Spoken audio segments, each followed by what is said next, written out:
May mga dugo pa sa labas ng transient house sa barangay Fort Bonifacio, Taguig nang dumating ang mga rumesponding pulis. Mga bakas na nangyaring pamamaril doon pasado 3:00 na madaling araw kanina. Kwento ng ilang residente, bigla na lang silang nakarinig ng sunod-sunod na putok ng baril.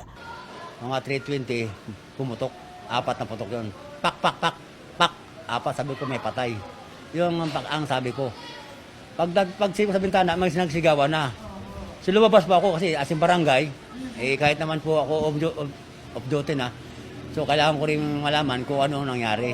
So ngayon talagang time na yun, nang makita ko talaga, tatlo talaga o hindi pa talagang patay. Patay sa pamamaril si Marie Angelica Belina, isang OFW na pabalik na sana ng Japan. Nasawi rin si Mark Ian Desquitado at ang estudyanteng si Tashani Joshua Valenzuela na dead on arrival na sa ospital. Batay sa investigasyon ng Taguig Police, love triangle ang tinitignang motibo sa pamamaril. Nakakuha ang mga pulis ng kuha ng CCTV ng barangay na magkasamang naglalakad si Belina at ang suspect bago ang krimen. Ito po ay kaso ng para pong love triangle ito po, ma'am.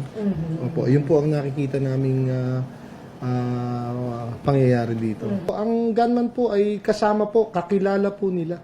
Opo, well in fact, kaibigan po nung dalawa at kinasama po ni Maria Angelica Belinda po. May isa po silang anak. Magkakakilala raw ang mga biktima at ang suspect na kinilalang si Julian Paningbatan Jr. Dati raw miyembro ng Philippine Navy si Paningbatan pero nag-awol. Tinutugis ang suspect na tumakas sakay ng isang van. Ito po ngayon ang subject natin ng manhunt. Well, in fact, meron po siyang mga warrant pa na at hinahanap pa rin po natin ng mga kapulisan. Up to now po, ang atin pong mga kapulisan ay hindi tumitigil sa paghahanap po sa kanila.